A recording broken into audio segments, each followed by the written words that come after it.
조선의 한 마을 전역에 퍼진 전염병을 치료하기 위해 전설의 약초를 찾아 험난한 모험을 떠나는 한 의원의 음산하지만 감동적인 이야기입니다.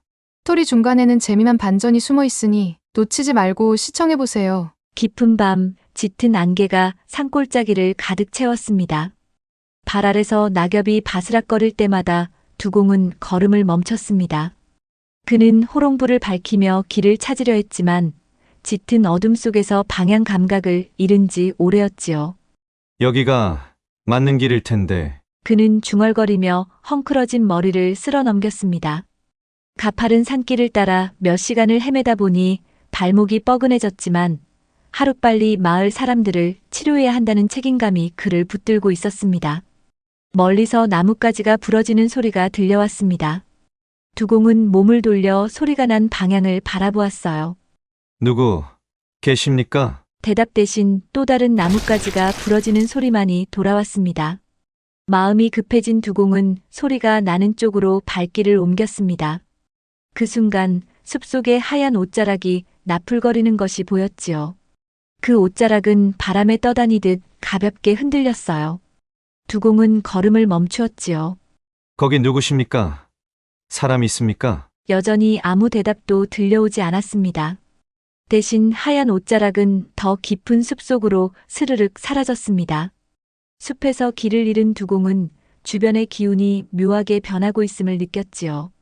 공기가 무겁고 서늘해지며 숲의 소리도 점점 잦아들었지요. 그리고 그곳 커다란 고목 아래 한 여인이 서 있었어요. 그녀는 두공을 응시하며 가만히 서 있었답니다. 청초한 얼굴에 긴 머리카락이 빛을 받아 은빛으로 빛이 났고 하얀 옷자락은 안개처럼 몸을 감싸고 있었지요. 어떻게 이 깊은 숲에 오셨습니까? 그녀가 말했습니다. 목소리는 낮고 맑았지만 어딘가 차갑고 냉랭하여 이질적인 느낌이 들었습니다. 두공은 경계심을 풀지 못한 채 한 발짝 물러섰지요. 길을 잃었습니다. 저는 의원입니다. 급히 아랫마을로 가야 하는데 길을 잃고 헤매는 중입니다. 그녀는 고개를 갸웃하며 두공을 위아래로 훑어보았습니다. 의원이라. 사람들을 살리는 일이군요. 흥미롭군요. 두공은 그녀의 말투에 당황했지만 그녀의 시선을 피해 조심스럽게 물었습니다. 혹시 마을로 가는 길을 아십니까? 여인은 천천히 고개를 끄덕였습니다. 알고 있습니다. 하지만 이 숲은 위험하고 산세가 가파르니 조심해야 하지요. 무사히 가고 싶으시면 저를 따라오십시오. 그녀는 몸을 돌려 숲속 어딘가로 걸음을 옮겼습니다. 발소리는 들리지 않았고 그녀의 움직임은 마치 공중에 떠서 바람에 실린 듯 자연스러웠습니다. 두공은 잠시 머뭇거리다가 그녀의 뒤를 따랐어요. 한참 동안 그녀를 따라 걸었지만 이상하게도 발길이 무겁지 않고 길이 점점 또렷해지는 느낌이 들었습니다. 여인의 뒤를 쫓던 그는 점점 그녀가 인간이 아니라는 의심을 품게 되었지만 이 상황에서는 어쩔 수 없이 두공은 그녀를 따라갈 수밖에 없었지요. 드디어 숲의 끝자락에 다다르자 여인은 멈춰 섰습니다. 여기서부터는 당신 혼자 갈 수 있을 겁니다. 그녀가 말했습니다. 두공은 고맙다는 말을 건네려 했지만 여인이 먼저 그의 얼굴을 뚫어지게 바라보며 말하였습니다. 하지만 조심하십시오. 마을에 닿기까지 당신이 본 모든 것은 꿈일 수도 있으니까요. 이해할 수 없는 말을 남긴 그녀는 안개처럼 사라져버렸습니다. 두공은 서늘한 기운에 몸을 떨며 그녀가 사라진 쪽을 멍하니 보고 있었지요. 대체 뭐였지? 이상한 기운이 도는데 암튼 이상해. 그는 귀신에 홀린 듯한 기운을 받았지만 곧 정신을 차리고 천천히 앞으로 발을 내디뎠습니다. 두공은 여인의 말대로 한참을 걸어갔습니다. 신기하게도 조금 전까지 어둡고 험난하던 길이 어느새 평탄하여 걷기 쉬운 길로 변해 있었지요. 정말 여우에라도 홀린 것일까? 그는 속으로 중얼거리며 숲밖에 보이는 작은 불빛을 따라 발걸음을 옮겼습니다. 그 불빛은 곧 마을의 등불로 이어졌고 두공은 마침내 목적지에 도착하였답니다. 마을은 한눈에 보기에도 황량한 분위기였습니다. 집마다 문이 닫혀 있었고 길에는 사람 한 명 보이지 않았지요. 두공은 문득 자신을 맞이할 사람조차 없을지도 모른다는 생각에 가슴 한편이 서늘해졌습니다. 이봐요! 여기 의원이 왔습니다! 그는 큰 소리로 외쳤습니다. 잠시 후 어느 허름한 집의 문이 삐걱거리며 열리더니 허리가 굽은 노인이 고개를 내밀었습니다. 의원이라 아셨습니까? 노인의 눈빛에는 희망과 의심이 뒤섞여 있었습니다. 전염병으로 사람들이 죽어가자 마을에 있던 의원까지 도망간 처지라 외지에서 의원이 올 거라고는 꿈에도 생각을 못했던 터라 노인은 의아해했지요. 네, 전염병이 돌고 있다는 이야기를 듣고 왔습니다. 환자가 어디에 계시는지 알려주십시오. 두공이 정중히 말하자 노인은 문 밖으로 나와 천천히 고개를 끄덕였습니다.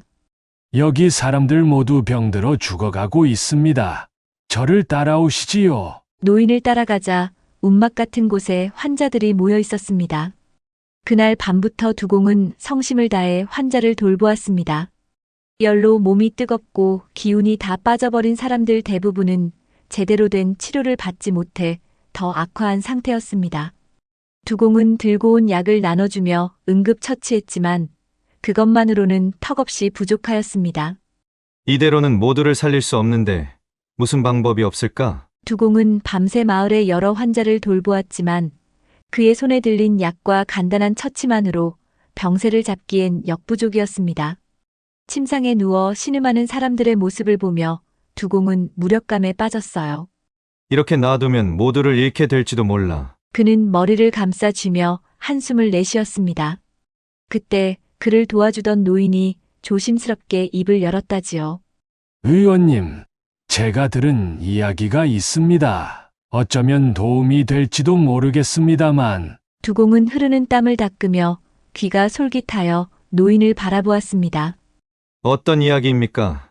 말씀해 주세요. 노인은 주름진 손으로 턱을 문지르며 말을 이어갔습니다. 이 산속 깊은 곳에는 신령스러운 약초가 자란다는 풍문이 있지요. 여우비가 내릴 때만 나타나는 초록빛 불로 여우비초라고 하더군요. 그 약초를 달여 마시면 어떤 병도 낫는다고들 했습니다. 하지만 그 숲은 아무나 들어갈 수 있는 곳이 아니라 하더이다. 여우비초라니? 두공은 처음 듣는 이야기라서 의아한 표정을 지었습니다.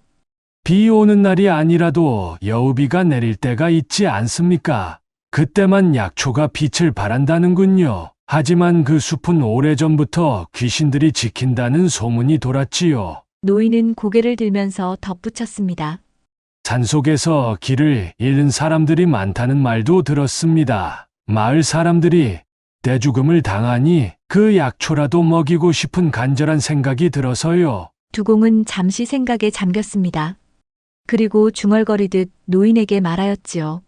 이대로라면 이곳에 있는 사람들은 모두 죽습니다. 이 사람들을 살릴 방법은 그 여우비초를 구하는 길밖에 다른 방법이 없을 것 같군요. 다음 날 아침 두공은 가벼운 보찜을 꾸려 산길로 나섰습니다.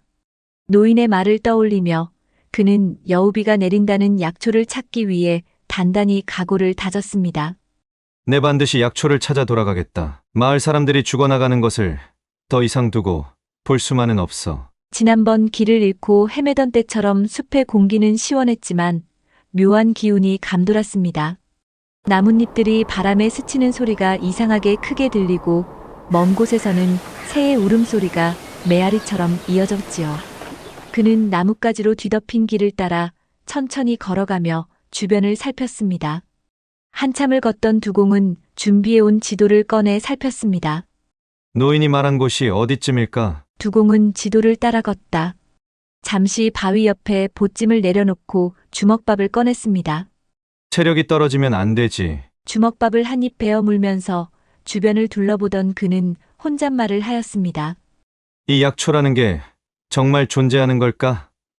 아니, 믿어야 해. 믿지 않으면 아무것도 할 수 없어. 그는 남은 주먹밥을 보찜에 다시 넣고 자리에서 일어났습니다.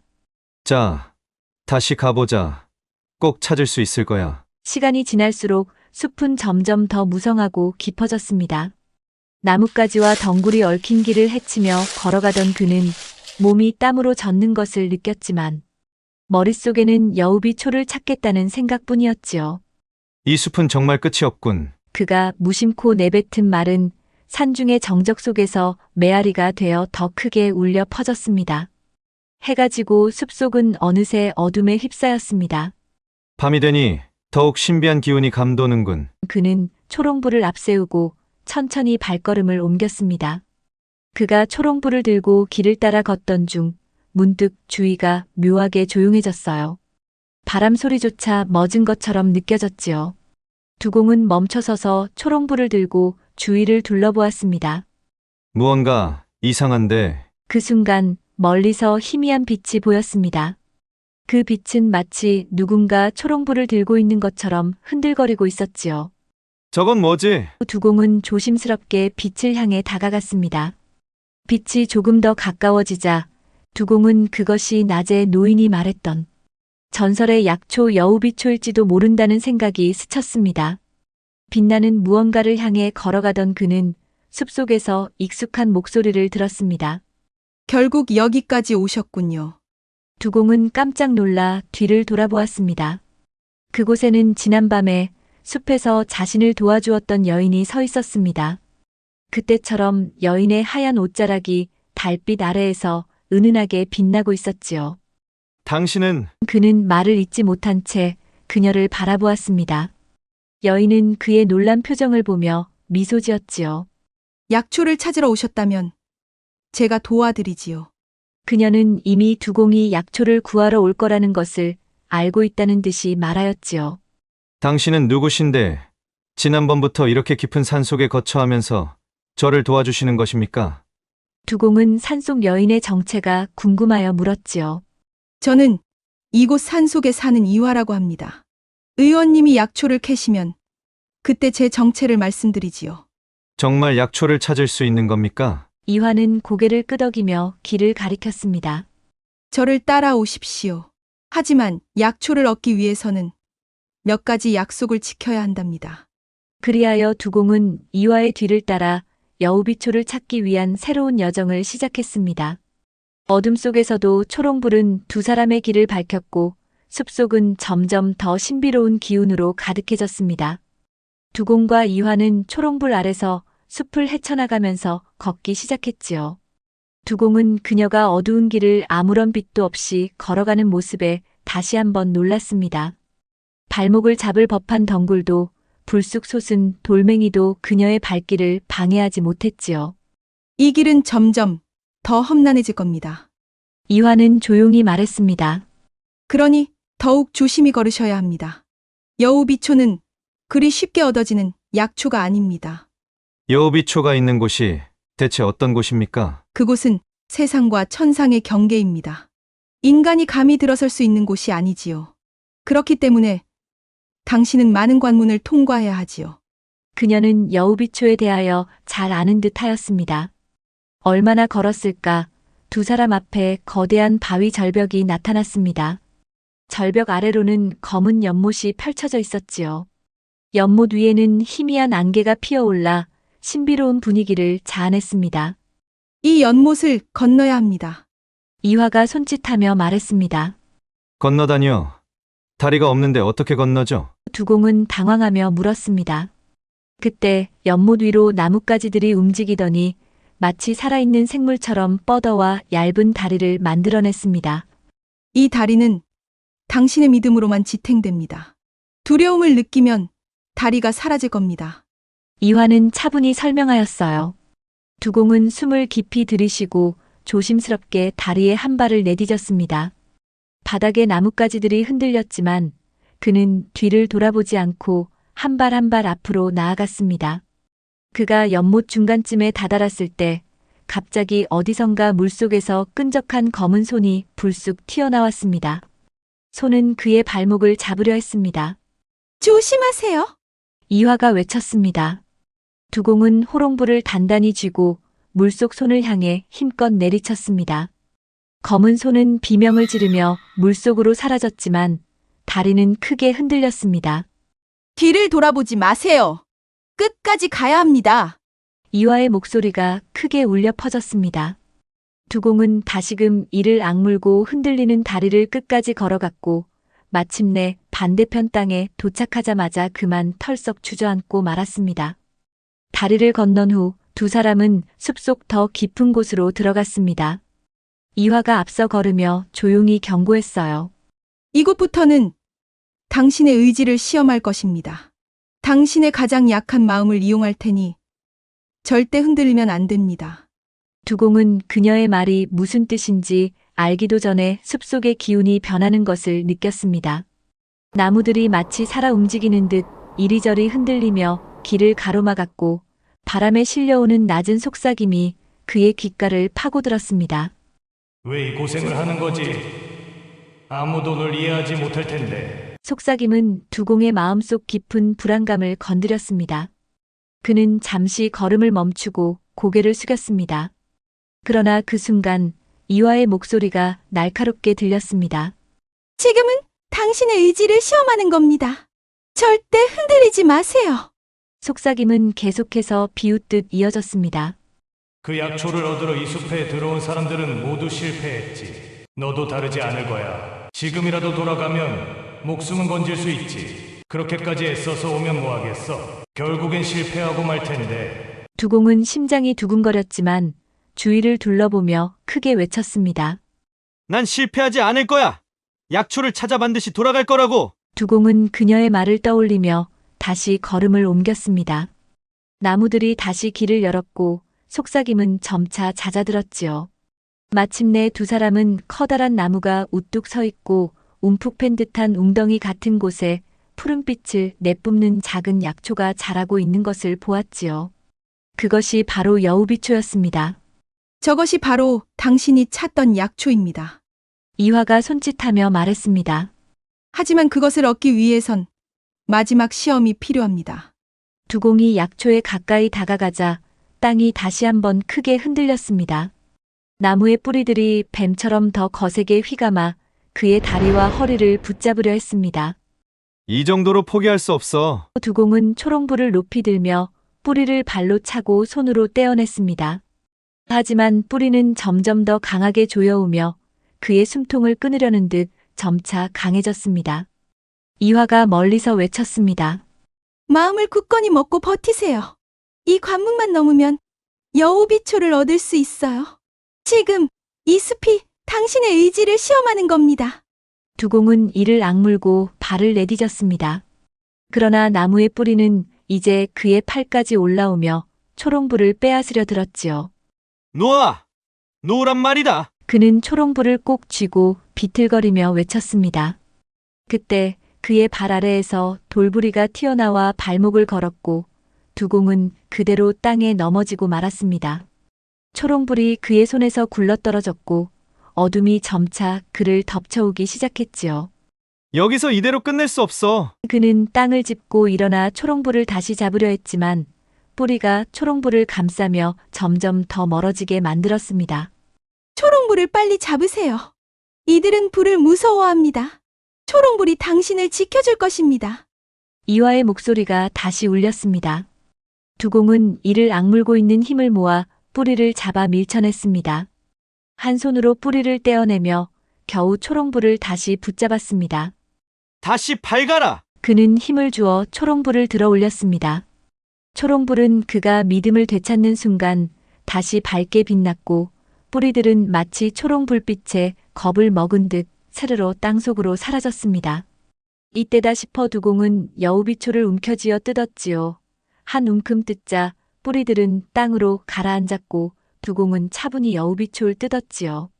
드디어 얻었어요. 두공은 약초를 가득 품에 안고 땀이 흠뻑 젖은 얼굴로 겨우 숨을 골랐습니다. 당신은 해냈습니다. 이화가 조용히 말하며 다가왔습니다. 두공은 땀에 젖은 얼굴로 그녀를 바라보며 숨을 몰아쉬었습니다. 이제 많은 사람을 살릴 수 있겠군요. 두공이 힘겹게 말하였어요. 네. 그 약초는 마을 사람들을 구할 열쇠입니다. 하지만 이 숲을 나갈 때까지 방심하지 마세요. 이화의 안내로 두 사람은 다시 숲을 빠져나가기 시작했습니다. 여정은 끝난 듯 보였지만 두공은 묘한 불안을 느꼈습니다. 숲을 빠져나가는 동안 또 다른 시험이 기다리고 있는 것은 아닐지, 그는 끝까지 긴장을 늦추지 않았습니다. 그의 몸은 피곤으로 지쳐 무거웠지만 약초를 얻었다는 기쁨과 보람이 그를 버티게 했습니다. 이제 돌아가서 사람들을 구할 수 있어. 그는 숨을 고르며 말했습니다. 그러나 그의 옆에서 이화의 얼굴은 회색빛으로 변하고 있었지요. 이제 숲을 빨리 나가야 합니다. 더 이상 머무르면 당신에게도 나에게도 좋지 않을 거예요. 그녀는 낮은 목소리로 말했습니다. 두공은 그녀의 얼굴을 유심히 살피며 물었습니다. 왜 그래요? 약초를 얻었는데 기쁘지 않습니까? 이화는 답하지 않고 그저 고개를 돌려 숲속 어딘가를 바라보았습니다. 그 순간 그녀의 하얀 옷자락 끝이 흐릿해지며 사라지는 듯 보였습니다. 잠깐만요. 두공은 그제야 뭔가 이상하다는 것을 깨달았습니다. 당신 몸이 왜 이러죠? 이화는 천천히 숨을 내쉬며 그를 바라보았습니다. 나는 인간이 아니에요. 이 숲의 기운을 여우비초를 얻기 위해 다 쓰고 나니 제 기운이 무너져 사라지는 것입니다. 두공은 이화가 무슨 말을 하는지 이해를 할 수 없었습니다. 무슨 말을 하는 겁니까? 당신은 대체 누구죠? 이화는 잠시 침묵하다가 결심한 듯 말했어요. 아까 말했지요. 나는 이 숲을 지키는 존재라고. 하지만 그 본질은 구미호입니다. 그 말에 두공은 한 걸음 물러섰습니다. 그를 도왔던 따뜻한 여인의 모습 뒤에 숨겨진 진실이 그의 마음을 혼란스럽게 했지요. 구미호라니 인간의 심장을 빼앗고 사람들을 홀린다는 그 존재가 당신이란 말입니까? 이화는 고개를 숙이며 말했습니다. 맞아요. 나는 한때 인간들에게 배신당하고 그들을 저주했지요. 그래서 더 이상 인간을 돕지 않겠다고 맹세했어요. 그런데 그녀는 두공을 바라보며 덧붙였습니다. 당신은 나를 흔들었어요. 당신의 간절함과 따뜻한 눈빛이 나를 움직이게 했고 내가 인간을 돕는 길을 다시 선택하도록 만들었어요. 두공은 그녀의 말을 들으며 복잡한 감정을 억누르지 못했습니다. 그런데 왜 굳이 나를 도와준 겁니까? 인간에게 배신당한 기억이 그렇게 아프다면 왜 또다시 인간을 위해 힘을 쓰는 거죠? 이화는 그 질문에 답하지 못한 채 고개를 돌렸습니다. 그녀의 마음속에는 설명할 수 없는 감정이 점점 커지고 있었지요. 인간만이 느낄 수 있는 끈끈한 사랑의 감정이 이화의 가슴 속에서 들려오는 듯 했지요. 숲의 경계를 따라 걸으며 이화는 점점 흐릿해지는 자신의 손끝을 바라보았습니다.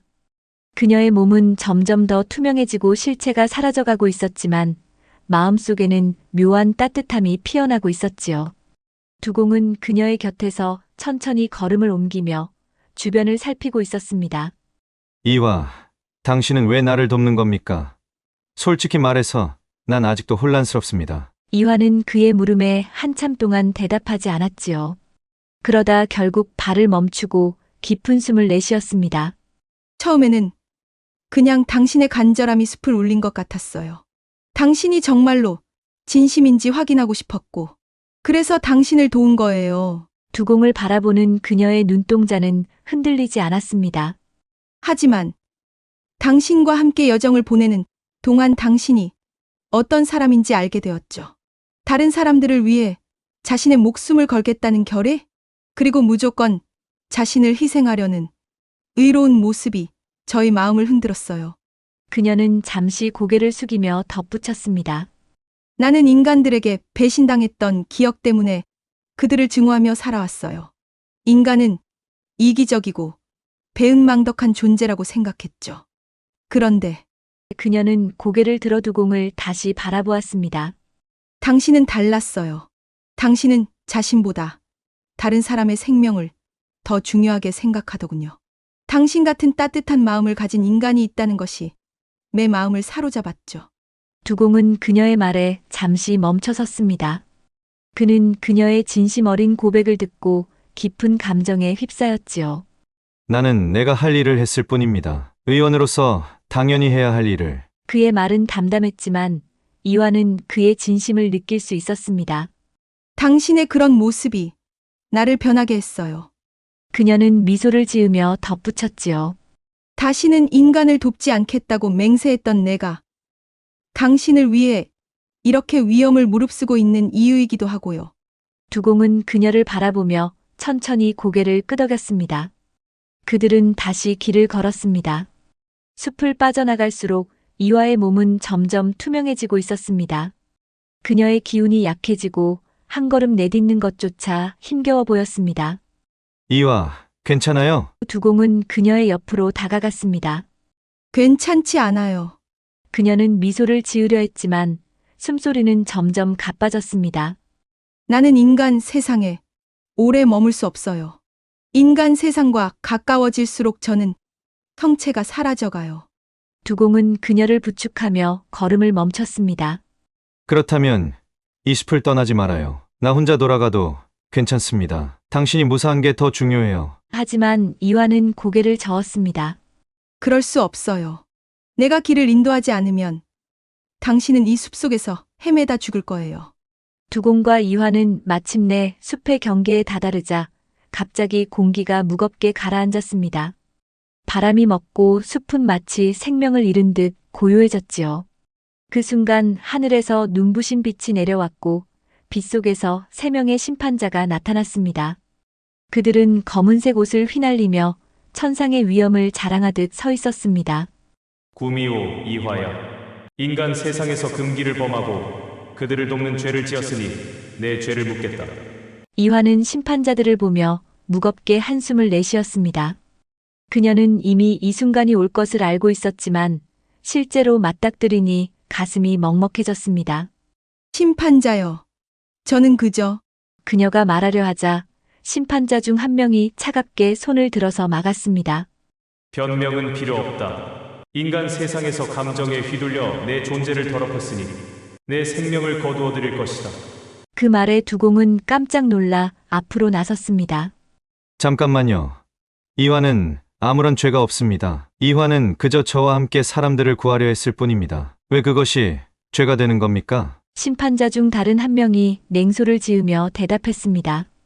인간이여, 내가 이해하지 못할 천상의 법도가 있다. 구미호는 인간 세상에 속하지 않는다. 그녀가 인간을 돕는 순간 천상의 균형이 깨지는 것이다. 균형이니 법이니 그런 건 인간의 생명보다 중요한가요? 두공은 분노에 차서 외쳤습니다. 내가 감히 천상에 도전하는가? 심판자들이 그의 말에 날카로운 눈빛을 보냈습니다. 심판자들은 이화를 향해 천천히 걸어왔지요. 그들이 손을 뻗는 순간 두공이 그녀 앞에 서서 팔을 벌렸습니다. 그녀에게 손대지 마십시오. 심판자들은 눈살을 찌푸리며 두공을 내려다보았지요. 인간 주제의 구미호를 지키겠다는 건가? 참으로 무모하군. 심판자 중 한 명이 손을 들어 올리자 두공의 주위로 강한 바람이 몰아치며 그를 뒤로 밀쳐냈습니다. 그는 땅에 내동댕이 쳐졌지만 다시 일어나 비틀거리며 이화 앞을 막아섰습니다. 내가 의원으로서 사람들을 구할 수 있는 건 이화 덕분입니다. 많은 사람을 살리려는 우리의 노력이 어찌 죄가 된단 말입니까? 심판자들은 두공의 외침에 아랑곳하지 않고 말하였지요. 그녀의 존재는 인간을 돕는 자가 아니고 천상의 세계에서 죄를 지어 이승에서 벌을 받고 있다. 그럼에도 정신을 못 차리고 인간을 돕다니 이런 무모한 짓이 어디 있단 말인가? 이화는 두공의 뒤에서 조용히 그의 어깨에 손을 올렸습니다. 의원님, 이제 그만두세요. 제가 선택한 일이니 제가 책임져야 해요. 안 됩니다. 당신을 이렇게 내버려 둘 수 없어요. 두공이 단호하게 대답했습니다. 그러나 이화는 부드러운 미소를 지으며 고개를 저었습니다. 당신은 이미 약초를 얻었고 마을 사람들을 구할 수 있을 거예요. 그게 중요하잖아요. 제게 남은 생명은 그들을 구한 대가로 충분해요. 그녀는 한 걸음 앞으로 나서며 심판자들을 마주했습니다. 저는 천상의 법을 어겼습니다. 제가 인간 세상을 도우며 느낀 감정은 금기일지 모르지만 후회하지 않습니다. 제가 느낀 인간의 따뜻함은 오랜 증오를 씻어낼 만큼 강했으니까요. 심판자들은 그녀의 말에 무표정한 얼굴로 대답했습니다. 그럼 이제 너의 벌을 받거라. 그때 두공은 남은 힘을 모아 심판자들에게 외쳤습니다. 그녀의 생명을 거둔다면 제 생명을 가져가세요. 그녀가 한 일은 제 일과 다름없습니다. 그의 말에 심판자들은 잠시 말을 멈추었고 숲의 공기는 묘한 긴장감으로 가득 찼습니다. 내가 그녀를 대신해 생명을 바친다면 이 구미호의 생명은 살릴 수 있다. 심판자 중 한 명이 천천히 대답했습니다. 이화는 깜짝 놀라며 두공을 돌아봤습니다. 안 돼요. 당신은 여우비초를 갖고 가서 더 많은 사람을 구해야 할 의무가 있잖아요? 하지만 두공은 흔들림 없이 그녀를 바라보았습니다. 어떻게 하면 당신과 마을 사람들을 모두 살릴 수 있단 말입니까? 그의 간절함 앞에서 심판자들은 서로를 바라보며 잠시 고민했지요. 그리고 마침내 한 명이 손을 들어 올리며 말했습니다. 이 인간의 생명은 우리가 거두지 않겠다. 하지만 구미호 이화는 더 이상 인간 세상에 남아서는 안 된다. 그녀는 천상의 운명을 따를 것이다. 심판자들은 이화를 천상의 길로 데려가려 했고 이화는 두공에게 작별을 고하며 천천히 빛 속으로 사라지기 시작했습니다. 두공 당신 덕분에 인간을 다시 믿게 되었어요. 고마워요. 당신의 인간 사랑은 제 마음까지 변화를 시켰습니다. 부디 모든 일이 성공하길 바랍니다. 두공은 그녀를 붙잡으려 했지만 그녀는 이내 빛 속으로 사라졌습니다. 그는 숲 한가운데 홀로 서서 조용히 그녀가 남긴 따뜻한 미소를 기억하며 약초를 꼭 쥔 채 눈물을 흘렸습니다. 두공은 여우비초를 품에 안고 마을로 돌아왔습니다. 마을 사람들은 그가 돌아온 것을 반겼지만 그가 가져온 약초를 보고는 모두 의구심을 품었습니다. 그게 정말 모든 병을 고칠 수 있다는 그 약초란 말인가요? 누군가가 물었습니다. 두공은 단호히 고개를 끄덕이며 말했습니다. 이 약초는 숲에서 제 목숨을 걸고 얻어온 것입니다. 여러분의 생명을 반드시 구할 겁니다. 그는 약초를 정성껏 다려 환자들에게 나눠주기 시작했습니다. 약초를 마신 환자들은 점차 열이 내리고 힘을 되찾으며 병세가 호전되기 시작했지요. 며칠 뒤 병을 앓던 사람들이 하나둘 일어나며 건강을 회복했습니다. 두공 의원님이 우리를 구해주셨소. 정말 감사합니다. 마을 사람들은 그의 발밑에 엎드려 눈물을 흘리며 감사를 표했습니다.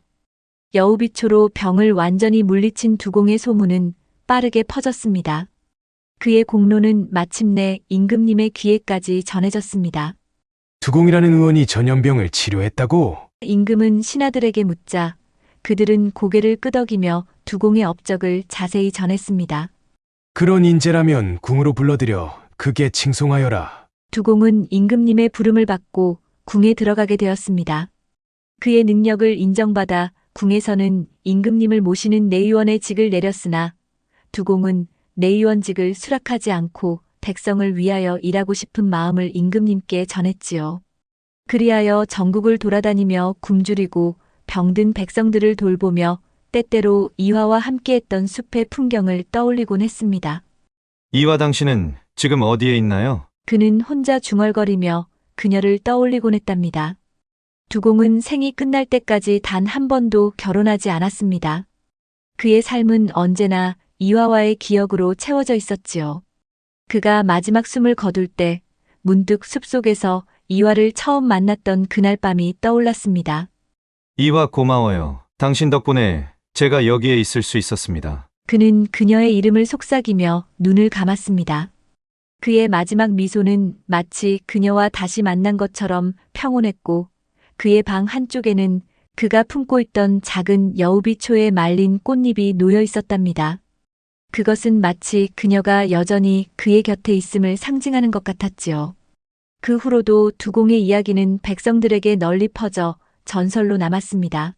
그 의원은 죽을 때까지 여우비초를 얻어 세상을 구한 공을 잊지 않았고 한 여인을 가슴에 품고 살았다지. 사람들은 그의 이야기를 들으며 고개를 끄덕였고 숲속의 신비로운 존재와 인간의 사랑이 얽힌 이 전설은 세상에 오래도록 전해졌습니다. 이야기 재미있게 들으셨나요? 매주 월요일과 수요일에 재미있는 이야기가 업로드되니 구독과 좋아요, 알림 설정 잊지 말고 부탁드릴게요. 늘 건강하시고 웃음꽃 피는 행복한 일상을 보내시길 바랍니다.